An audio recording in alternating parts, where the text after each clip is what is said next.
ಇನ್ಸ್ಟಾಗ್ರಾಮ್ನಲ್ಲಿ ಪರಿಚಯವಾದ ಮಹಿಳೆಯ ಜೊತೆಗೆ one way love ಕೊಲೆ ಯತ್ನದ ತನಕ ಹೋಗಿರ್ತಕ್ಕಂಥ ಒಂದು ಘಟನೆ ಬೆಂಗಳೂರಿನಲ್ಲಿ ನಡೆದಿರೋದು. ಮಾತುಕತೆಗೆ ಕರೆಸಿದ ಮಹಿಳೆ ಸಂಬಂಧಿಯ ಕತ್ತು ಕೊಯ್ದಿದ್ದಾನೆ ಆಸಾಮಿಯೊಬ್ಬ.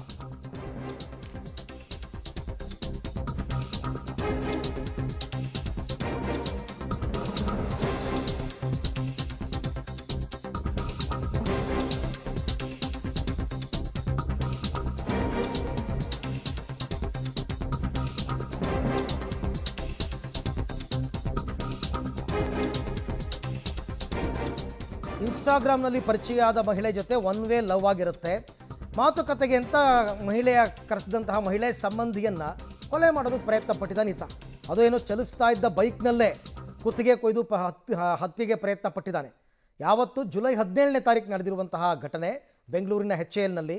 ತಮಿಳುನಾಡು ಮೂಲದ ಸೆಲ್ವ ಕಾರ್ತಿಕ್ಗೆ ಇನ್ಸ್ಟಾಗ್ರಾಮ್ನಲ್ಲಿ ಆ ಮಹಿಳೆ ಪರಿಚಯ ಆಗುತ್ತೆ. ಇನ್ಸ್ಟಾಗ್ರಾಮ್ನಲ್ಲೇ ಮೆಸೇಜ್ ಮಾಡಿ ಪೀಡಿಸ್ತಾ ಇದ್ದಂತೆ ಪ್ರೀತಿಸು ಅಂತ. ಈ ವಿಚಾರವನ್ನು ಗಂಡನಿಗೂ ಹೇಳದೆ ಇವತ್ತಿ ತಂದೆಗೆ ಹೇಳಿ ಕಾಂಪ್ರಮೈಸಿಗೆ ಬಂದು ಆಗ ನಡೆದಿರ್ತಕ್ಕಂಥ ಘಟನೆ.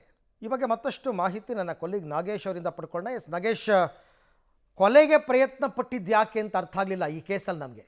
ಅರವಿಂದ್, ಇನ್ಸ್ಟಾಗ್ರಾಮ್ನಲ್ಲಿ ಪರಿಚಯವಾದಂಥ ಮಹಿಳೆಗೆ ನಿರಂತರವಾಗಿ ಪ್ರೀತಿಸುವಂತೆ ಪೀಡಿಸ್ತಿದ್ದಂಥ ವ್ಯಕ್ತಿಗೆ ಆ ಕಾರಣಕ್ಕಾಗಿ ರಾಜ್ಯ ಪಂಚಾಯತ್ಗೆ ಅಂತ ಕರೆದಂಥ ಸಂದರ್ಭದಲ್ಲಿ ಆಕೆಯ ಸಂಬಂಧಿಗೆ ಚಾಕು ಇರಿದಿರುವಂಥ ಘಟನೆ HL ಪೊಲೀಸ್ ಠಾಣಾ ವ್ಯಾಪ್ತಿಯಲ್ಲಿ ನಡೆದಿರುವಂಥದ್ದು.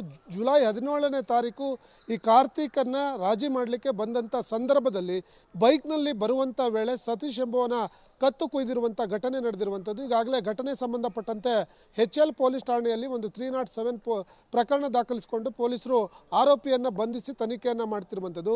ಬರುವಂಥ ವೇಳೆಯಲ್ಲಿ ಒಂದಷ್ಟು ಜಗಳಗಳಾಗಿದೆ ಅನ್ನುವಂಥ ಕಾರಣಕ್ಕಾಗಿ ಆತನ ಬಳಿ ಇದ್ದಂಥ ಚಾಕುವಿನಿಂದ ಸತೀಶ್ನ ಕತ್ತು ಕೊಯ್ದಿದ್ದಾನೆ ಅನ್ನುವಂಥ ವಿಚಾರಗಳು ಈಗ ಗೊತ್ತಾಗ್ತಿರುವಂಥದ್ದು. ಸದ್ಯ ಕಾರ್ತಿಕ್ನನ್ನು ಬಂಧನ ಮಾಡಿರುವಂಥ HL ಪೊಲೀಸರು ತನಿಖೆಯನ್ನು ಮಾಡುವ ಕೆಲಸವನ್ನು ಮಾಡ್ತಿರುವಂಥದ್ದು. ಅರವಿಂದ್, ರೈಟ್, ಥ್ಯಾಂಕ್ ಯು ತಮ್ಮೆಲ್ಲ ಮಾಹಿತಿಗೆ ನಾಗೇಶ್.